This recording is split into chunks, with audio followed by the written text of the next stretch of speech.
Hi guys, I'm hoping to get this thing put back together and give you my take on it in under 8 minutes. It's the Canik Shark FC in 9mm. The F stands for full-size frame and it has a total length of just over 8 inches. It's not really overly huge, but it definitely is a full size for sure. There is a Shark C that's a compact model, but it's really not that much of a difference in length, maybe less than an inch.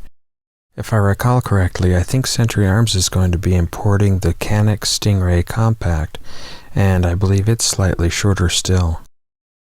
In the case of the Shark FC, the C refers to the compensated barrel. The barrel is ported on 45-degree angles to hold down the muzzle rise rather than straight out the top so that you don't get that muzzle flash directly in the line of sight. It's an MKEC cold-forged linkless barrel with an excellent feed ramp. These MKEC barrels are a huge deal in Turkish armaments. They have their roots all the way back to the 1500s. I'll leave a link to the product catalog in the description because I really think it speaks for itself. As of 2015, the Shark is only available in standard 9mm, but I think Canik is releasing some of their other models this year in 40 caliber, possibly including the Stingray if I'm not mistaken. This pistol has a really nice full-length hardened steel guide rod that I really like. It also has a single coil, non-encapsulated spring, really simple but effective. The slide on this thing is pretty freaking sweet. It's made from a single piece of high-quality forged steel. It does have a few very minor machining marks on it, but all in all, it's excellent. It has these grippy scallops on the side so you can really grab hold of that shorter CZ style slide. It is part of the CZ75 extended family, so it has the integral interlocking slide rail setup. The slide and the frame run really smoothly against each other. It helps keep that bore axis low for a little less muzzle rise. And I like the way the interlocking slides kind of seal in the freshness and maybe helps keep the evils of the world out a little bit. Pushing out this slide lock serves as the key to field stripping the pistol. It can be a little stiff to get out, but it's not too bad. When serving in its main purpose as a slide lock, it functions really quite well. It's very solid, and for me, the ergonomics are great. This is obviously a hammer-fired pistol. It's a double single action. The hammer has a very good grip surface. It has a solid engagement and a high-quality feel. It has a strong release and conveys excellent primer strikes, as you can see here. It has a frame-mounted safety that engages in all 3 hammer positions, so you can carry in condition 1 cocked and lock if that's how you roll. I will say, however, that the safety was extraordinarily stiff when I bought the gun, but it does seem to be loosening up over time. There's no decocker, but as I mentioned, you can get a really good grip on that hammer surface, and manually decocking the pistol hasn't been a problem. There's also no loaded chamber indicator on this model, but again, for me, that's just not a big drawback. It has a very good out-of-the-box trigger. It's smooth and crisp with no grittiness or scraping, anything like that.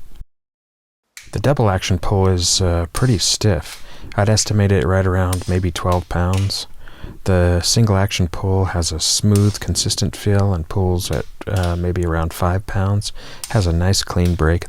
Of course, you can replace the hammer spring to reduce that initial double action pull, but really, I don't want to risk light hammer strikes for something that hasn't been a problem for me.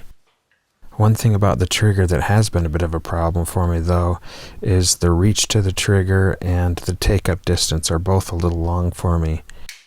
I have medium-sized hands, and the trigger doesn't feel at all comfortable for me during the double action pull. Once it's staged in single action, it's fine. It's just that initial distance is pretty long. It does have a positive and fairly short reset back to the single action position, and as I mentioned before, from there it's smooth and crisp. For me, the trigger guard's just fine. I use lightweight gloves. It'll probably accept something along the lines of a medium weight glove pretty easily, but you're going to struggle pretty hard trying to get a Hestra Sub-Zero mitten in there. The front of the guard has been flattened and textured for your offhand if you use that style of grip. It has painted 3-dot sights made of good quality metal. The front sight's pretty standard, non-adjustable. The rear side is a Novak snagless ramp style in a dovetail mount. It has side-to-side adjustability for drift and windage, but there's no adjustment for elevation, unfortunately. The sights do have a very good overall sight picture, but it does shoot a little low, so without an elevation adjustment I'm kind of stuck having to misalign things slightly. So that and the safety are really the only things functionally that bring this pistol down a notch. The mag release is what I'd call pretty firm, and the ergonomics of it are pretty good. The button is swappable for left-handed shooters. The functionality of the release in combination with the quality magazines is excellent. There's absolutely no problems, and the mag drops free really well. Also, the Shark will fire a chambered round without the mag inserted. I do like that feature for those just-in-case scenarios. The mag well in the handle has just a little bit of a flare in the opening to aid with the insertion of a magazine. Once inserted, the mags have a very good positive engagement and a really good solid fit. The standard package comes with two of these beauties. They're 17-round Italian-made Mec-Gars, and I am definitely a fan. If I remember right, I think these conform to the CZ75s. That's also a big plus, just in case you want to buy a couple of extras. The grips on this are pretty comfortable. I think they're just injected plastic with, I'd say, a medium light texture. I think Canik has made some improvements to the grips for the 2015 models, but still no customizable inserts as of yet that I know of. It has a military standard Picatinny accessory rail with 2 locking slots, so you can mount your home defense illumination devices on there if you like. So the overall fit and finish of the gun are really good in my opinion. The parts are all fitted really well. There's no weird binding, scraping, or chattering. It has a baked-on quality Cerakote finish. Besides the black, it also comes in titanium, olive drab, and chrome.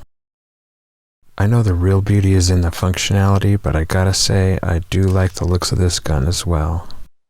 And as of first quarter 2015, you can find these with the 2 mags and a basic carrying case for less than $400.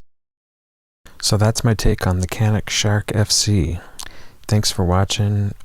Please remember to like, share, subscribe, and comment. It'll help me improve and direct the channel's content, and I also just really appreciate it. Okay, take care guys, and Rez out.